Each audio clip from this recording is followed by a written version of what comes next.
What's happening, everyone? Welcome back to the show. This is my bangers and mash recipe, one of my favourite things to cook. So this is a real kind of nostalgic thing for me to cook as well. So we're going to start with 2 brown onions and just halve them, well, top and tail them, halve them, peel them, slice them again like that, as you can see, turn them crossways, and then just slice through, kind of like 1 centimetre kind of slices.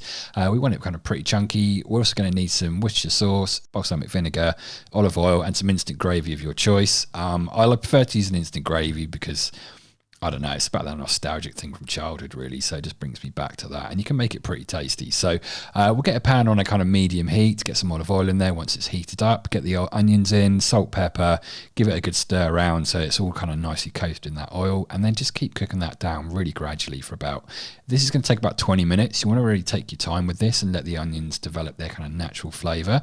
Once you're about 5 minutes in, get a pan on the heat, get some sausages on there and get them browning off on all sides. Just a nice medium heat is fine. We don't need to cook them all the way through at this point. And just keep cooking those onions down, keep an eye on it. And as you can see, they start to go a little bit more golden coloured. They soften, get a bit shiny and just nice. Turn the heat down a touch if you want to. You really don't need to cook these too quick. We don't want them to kind of caramelise too fast. When we're at that point, just get the potatoes peeled.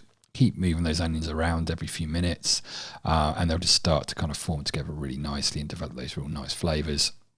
With the potatoes, just halve them, slice them crossways like that, or any way you want to do it. Get them in a pan, hot water, well, cold water, salt on the heat, onto a gentle simmer. And then the onions after about 20 minutes will look like this. So what we're going to do now is get a few pinches of sugar in there. It's probably about 2 teaspoons of sugar. Just a nice good quality unrefined sugar is good. Give that a stir around and they'll start to kind of caramelize up a bit. Get a good lug of balsamic vinegar in there. It's probably about a tablespoon-ish, I'd say. Give that a good stir around and get it all nicely coated. And we're going to just cook this until the real strong vinegar smell kind of cooks out. It's probably about 2 or 3 minutes. And then we're going to get the sausages in there and then get them nicely stirred around and coated with all that kind of nice kind of balsamic-y kind of glaze that we formed. Once that's been there about a minute and you've moved it around, what we're going to do is get some red wine. And a bit of Worcestershire sauce, because why not? It's super awesome. There's your red wine. Get that in there. At least a glass, up to kind of half a bottle is good. Get that in there, turn the heat up, give it a little stir around, make sure the onions are kind of sitting in that wine, and then we're going to reduce that down and cook off the alcohol. It's probably going to take anywhere between 5 and 10 minutes. Once it kind of thickens up and gets to kind of about this point, as you can see, it goes all nice and thick and unctuous, then we're going to add in our gravy. So we're just going to have enough gravy just to cover everything roughly, and we're going to let this bubble and simmer down, and then it will like thicken up and go awesome and unctuous and mix with the red wine and the balsamic and the sugars, and it's going to be awesome. So yeah, keep that bubbling away really gently. While that's doing that, you can put it to one side. Potatoes should be ready now. Strain them.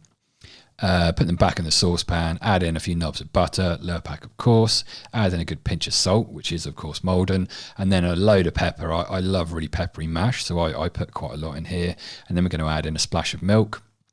I just put the lid on.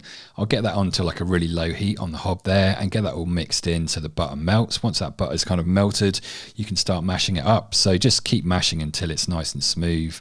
It'll take a few minutes to mash it properly, and then add in some cheese if you want to. It doesn't really hurt just to add a little bit. That's just a nice standard creamy cheddar, and then that's some nutmeg just freshly grated in there. You don't need too much. It just gives a nice little subtle flavour to it. And then if you want to at this point, you can get some fresh watercress, roughly chop it and chuck it in the mash and let it wilt down for a few minutes. It's really, really nice. If you're not going to do that, just plate up as you can see. Add in as many sausages as you want. I put 3 on just for the purpose of the video, but I'm pretty sure I added 2 more after this because I am a bit of a fatty when it comes to bangers and mash. So add your sausages on there. Then what I like to do is get a nice slotted spoon and spoon on the onions first, so I get a good even amount of onions on each portion. And once you're kind of happy with the amount of onions on there, and you want quite a bit because it doesn't hurt. They're super delicious. You can just see how unctuous and just thick and amazing they are. Once you've got that kind of right amount of onion on there, then we're just going to spoon over some gravy using a ladle. As much as you want, really. You can get away with quite a bit because the mash kind of soaks up that gravy really well, and you can always add a bit more mash on at the end, which I think I did here anyway.